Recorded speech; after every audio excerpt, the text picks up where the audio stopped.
బంగారు లోయ 10వ భాగం. దాపోలునున్న చిన్న అగాధంలో వికార స్వరూపుడొకడు చేతిలో పొడవాటి గొట్టం పట్టుకొని ఉన్నాడు. వాడికి ఎదురుగా పెద్ద బంతి ఆకారంలో ఒక వస్తువు ఉంది. వాడి చేతిలోని గొట్టం కొస ఆ బంతికి తగిలించబడి ఉంది. వాడు గొట్టం రెండవ కొసను పళ్ళతో బిగించి ఊదుతున్నాడు. వాడు అలా ఊదేటప్పుడు వాడి నోటిలో వింత కాంతి ప్రకాశిస్తుంది. ఆ బంతి కొంతసేపటికి రక్తంలాగా ఎర్రగాను, మరికొంతసేపటికి కాటుకలా నల్లగాను మారి ఒక విధమైన పొగను వెలికి చిమ్మింది. వాడు ఆనందంతో ముందుకు వంగి ఆ పొగను ఆత్రంగా పీల్చసాగాడు. వాడి కళ్ళు గుడ్డగోపు కళ్ళులాగా మెరుస్తున్నాయి. ఏమిటా వింత దృశ్యం అని అడిగాడు వినోదుడు మునిని. ఈ అగాధము స్వప్నభూమిలో ఒక భాగము. భూమి మీద ప్రజలు కనే కళలు ఇక్కడ ప్రతిబింబిస్తాయి. ఒకే రకం కళలు కుదింపబడి ఒక రూపంగా ఏర్పడతాయి. ఇప్పుడు నువ్వు చూస్తున్నది కొన్ని వేల కళల సంక్షిప్త స్వరూపము. తమను తెలివిగల వాళ్ళు అనుకునే పరమ మూర్ఖులు కనే కళల సంక్షిప్త రూపం ఇది. అలాంటి కళలు కనే వాళ్ళు ప్రపంచాన్ని విషమయం చేస్తారు. ధనార్జన కోసం అడ్డదారులు తొక్కుతారు. ఆహార పదార్థాలు కల్తీ చేస్తారు. అక్రమంగా ధరలు పెంచి అమాయక ప్రజలను దోచుకుంటారు. ఏవో లాభాలు గడించినట్టు ఆ సమయానికి ఆనందంతో పొంగిపోతారు. అలా చూడు వాడు ఎలా మురిసిపోతున్నాడో అన్నాడు ముని. వినోదుడు మళ్ళీ అగాధం కేసి చూశాడు. ఆ వికార స్వరూపుడు పరమానందంతో పొగరు పీలుస్తూ పందిలాగా గుర్రు పెడుతున్నాడు. వాడు పొగరు పీల్చే కొద్దీ కడుపు పెద్దదై బాణలా తయారైంది. అయినా వాడు పొగను పీల్చడం మానలేదు. క్రమంగా వాడి ముఖంలో ఆనందానికి బదులు చెప్పరాని బాధ చోటు చేసుకుంది. వాడు ఏదో బాధ అనుభవిస్తున్నట్టున్నదే అన్నాడు వినోదుడు. అవును, చెప్పరాని బాధను అనుభవిస్తున్నాడు. ఎదుటి వాళ్ళ మంచి కోరని పాపిష్ట వాళ్ళకందరికీ ఇటువంటి గతే పడుతుంది. అలాంటి వాళ్ళు మంచి గాలిని పీల్చలేరు అన్నాడు ముని. కొంతసేపటికి వాడు కింద పడి విలవిలా తన్నుకోసాగాడు. వినోదుడు ఇక వాడి కేసు చూడలేక తన చూపులను అగాధం చివరకు మలిచాడు. అక్కడ నేల మీద నుంచి వింత కాంతి రేఖలు బాణాల్లా పైకి దూసుకొస్తున్నాయి. ఆ కాంతి రేఖలను ఆనుకొని ఒక బ్రహ్మాండమైన వటవృక్షం ఉన్నది. కొన్ని కాంతిరేఖలు ఆ వృక్షం సగం వరకే వెళ్లి కాంతిని కోల్పోతున్నాయి.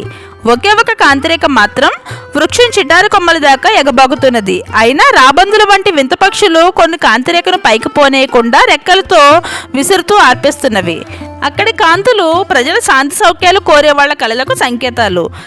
శక్తిహీనులు కనే కళలు ఫలించకుండా సగంలోనే ఆగిపోతాయి అన్నాడు ముని. కాంతిరేఖను ఎగబాకనీయకుండా ఆ పక్షులు ఎందుకు ఆటంకపరుస్తున్నాయి అని అడిగాడు వినోదుడు.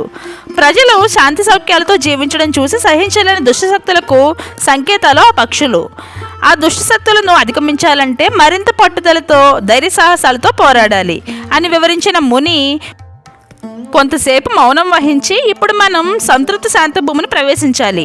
అందుకు ఈ అగాధాన్ని ఒక్క అంగంలో దాటాలి. నువ్వు దాటగలవా అని అడిగాడు ముని.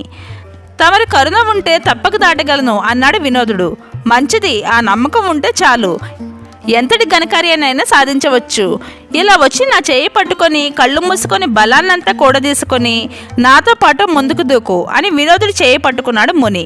వినోదుడు కళ్ళు మూసుకొని ముని చెప్పినట్టే బలం కొద్దీ ముందుకు దూకాడు. వాన చినుకులా ఎంతో తేలిగ్గా అవతలి గట్టు మీద పోయి వాలాడు వినోదుడు. కళ్ళు తెరిచి చుట్టూ కలయి చూశాడు. కనుచూపు మేరకు అందాల ఉద్యానవనం. దూరంగా వింత వింత రంగులతో ఇంద్రధనస్సు తళతళ మెరుస్తుంది. పక్షులు కలకల రావాలు చేస్తున్నాయి. మేఘాలు తలకు చేరువగా రంగురంగుల పుష్పాల్లాగా తేలుతున్నాయి. మెల్లమెల్లగా వీచే పిల్లగాలులు వినోదుడికి ఎంతో హాయిని కలిగించాయి. అతడు ముని కోసం చుట్టుపక్కల కలయి చూశాడు. ముని జాడలేదు. మామూలుగా అయితే ముని కనిపించకపోతే వినోదుడు విచారగ్రస్తుడయ్యేవాడే.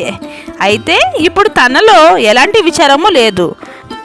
అక్కడి వాతావరణం విచారానికి అతీతమైనదని వినోదుడు గ్రహించాడు. ఆ ప్రశాంత వాతావరణానికి అతని మనసు పులకరించింది. అప్పుడు అతడు తన బాల్యంలో నేర్చుకున్న పాటలను మధురంగా ఆలపించసాగాడు. కొంతసేపటికి సూర్యోదయం అయింది. వినోదుడు పాట పాడుతూ పక్కకి తిరిగి చూశాడు.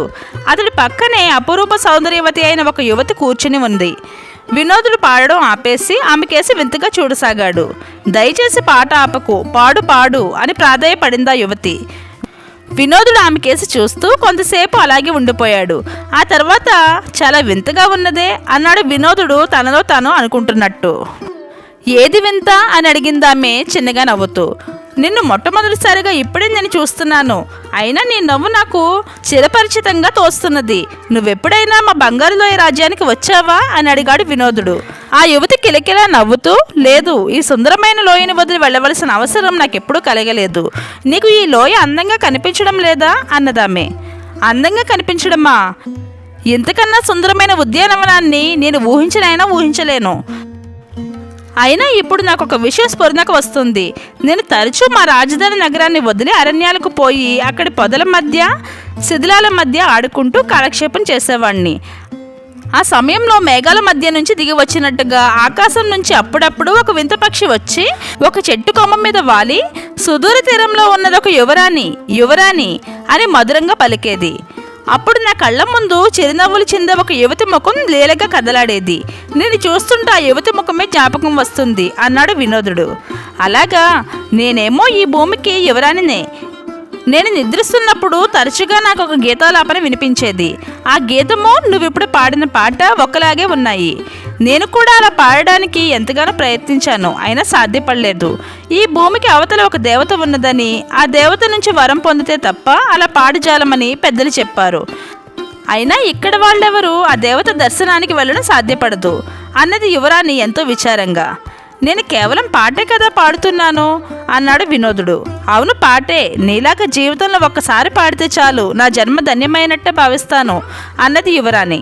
నీ కంఠస్వరం ఎంతో మధురంగా ఉన్నది, అయినా నువ్వెందుకు పాడలేవు అని అడిగాడు వినోదుడు ఆశ్చర్యంగా.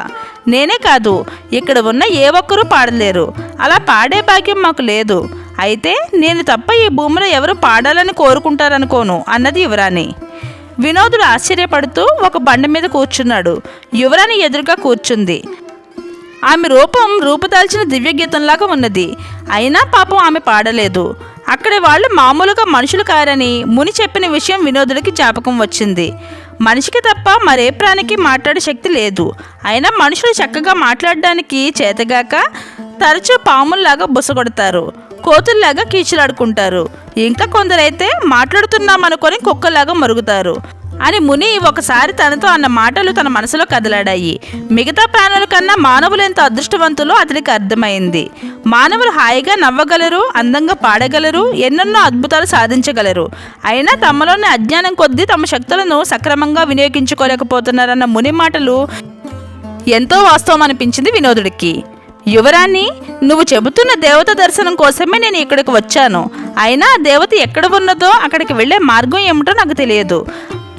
ఆ మార్గం నాకు తెలియజేశావంటే నేను ఆ దేవత నుంచి నీకు పాడే వరం సంపాదించి తేగలను అన్నాడు వినోదుడు ఉత్సాహంగా. నేను కూడా నీకు ఒక రహస్యం చెబుతాను. ఈ నీలపర్వతం శిఖరాన ఒక చిత్రమైన మొక్క ఉంది. ఆ మొక్క ఏడాదికి ఒకసారి ఒకే ఒక కాయ కాస్తుంది. ఆ పండును నక్షత్ర ఫలం అంటారు. ఆ పండును తిన్నవాళ్ళు ఈ భూమి మీద దేవత ఉన్న స్థలం చేరుకోగలుగుతారు అన్నది యువరాణి. అలాంటప్పుడు మీరెందుకు ఆ ఫలాన్ని ఇంతవరకు తినలేదు అని అడిగాడు వినోదుడు. ఆ ప్రశ్నకు యువరాణి పకపకమంటూ నవ్వి, మీ మానవులు తినే విధంగా మేము ఎలాంటి ఆహారమూ తీసుకోలేము అన్నది. మీకు కావాల్సిన శక్తి ఎలా లభిస్తుంది, మీరు ఎలా ఎదుగుతారు అన్నాడు వినోదుడు ఆశ్చర్యంగా. పువ్వులు వికసించేలా మేము ఎదుగుతున్నాము. సూర్యుడి వెలుగు నుంచి సహజంగా మాకు కావాల్సిన శక్తి లభిస్తుంది. మాకు ఆకలి తప్పులు ఉండవు. ఇంతెందుకు, ఇప్పుడు నీకు ఆకలి వేస్తున్నదా అని అడిగింది యువరాణి. ఆకలి వేయడం లేదు నిజమే, కానీ కావాలనుకుంటే ఆకలి వేయకన్నా ఆ ఫలాన్ని తినవచ్చు కదా అన్నాడు వినోదుడు. సాధ్యపడదు, ఎందుకంటే ఈ భూమిలో చేయడానికి అవసరం లేని పనులు చేయాలనుకున్నా ఎవరూ చేయజాలరు అని వివరించింది యువరాణి. ఆ సమయంలో అక్కడికి ఒక జింక పరిగెట్టుకుంటూ వచ్చింది. కథ ఇంకా ఉంది. తర్వాయి భాగం చూడాలనుకుంటే ఇప్పుడే మన ఛానల్ సబ్స్క్రైబ్ చేసుకొని పక్కనే ఉన్న బెల్ ఐకాన్ యాక్టివేట్లో ఉంచుకోండి. అలాగే ఈ కథ మీకు నచ్చినట్లయితే వీడియోని లైక్ చేయండి.